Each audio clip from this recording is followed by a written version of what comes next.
Hey guys, good morning. It's Wednesday. It's day 3 of the kitchen clean out challenge. Today we're talking about how to store your food safely in toxic-free containers.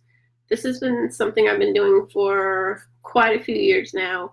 I removed all of my plastic containers in my kitchen for leftovers and things, and I bought glass ones with the attachable lids. I use a lot of mason jars. My pantry's full of them, and I store my dried beans in them. I freeze them. I make my pasta sauce, and I put that in the mason jar, and I freeze it.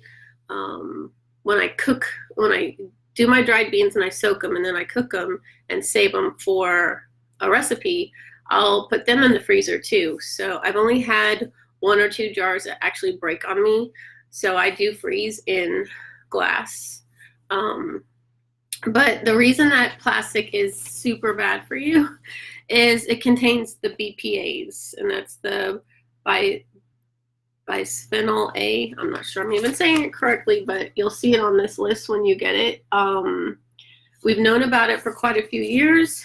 It's in everything plastic, and our world is full of plastic. It's a petroleum product, which petroleum is bad enough.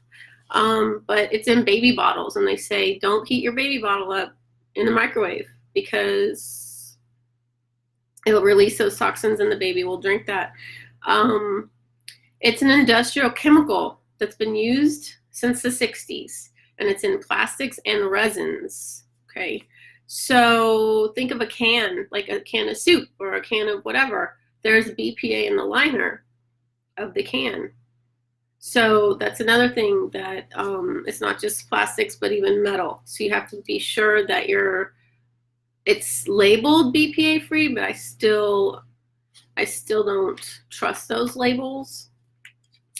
Even some dental sealants could have BPA in them. So you just have to be really, really careful. Our water lines, even bottle tops.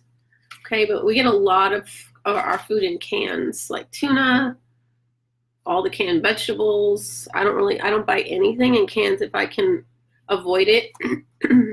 But I do buy organic whole peeled tomatoes to make my homemade pasta sauce, so I make sure it's in a BPA-free can.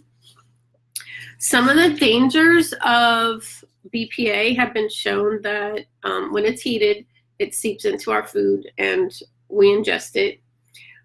They say that it has effects on brain and the prostate gland in fetuses, so pregnant women especially, and then infants and children. So anything kids ingest that's toxic affects them more than it does an adult, so it has worse damage to them.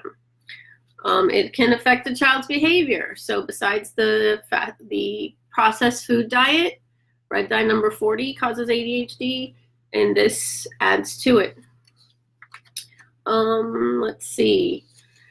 More and more people are producing BPA-free products. You can look for the label, but some that aren't labeled, on the bottom of a plastic container will have the recycle number that you can use to recycle.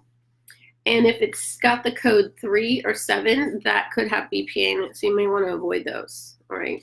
So one way that you can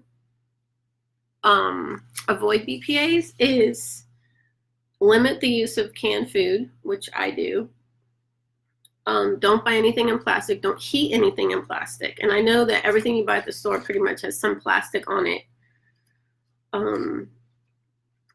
Because microwaving, microwaves are bad anyway, but microwaving any of these polycarbonate plastics and even putting them in the dishwasher, because plastic breaks down over time, so the BPA leaches into our food and into our bodies.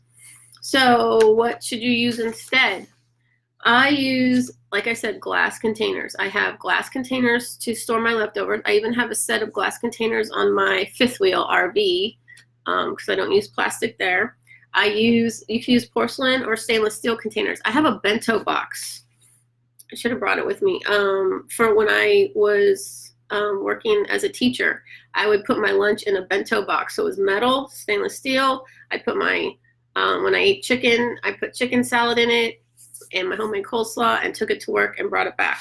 So, and I even have those for leftovers at restaurants, so I don't have to bring home styrofoam. So, mason jars. I use mason jars for a lot of things. I'll make my juice in my juicer, and I'll store that in the mason jar in the refrigerator. But yeah, so definitely don't heat plastic. Don't cook in it. You could also use beeswax wraps and cloth wraps to cover instead of saran wrap, because saran wrap is plastic and it's just as bad for you. So, hey, thank you for joining me, guys, today. But that is it. It's BPA. Everyone is usually familiar with BPA. But just start slowly transitioning from plastic to glass. You can get mason jars at Walmart and just start storing your food in there. The lids can, you can replace those metal lids when they go bad, but the mason jars, just throw them in the dishwasher and they're great. They also are good for gifts too. So I used to make my like a salt scrub and put them in mason jars. So any questions, please comment. Also share what containers you use. This will be sent to you on Friday. I'll be posting a link for it. Okay. And tomorrow we're going to be talking about water and water filters and how to avoid plastic there too. All right. So thanks for joining me, and I will see you next time. Bye.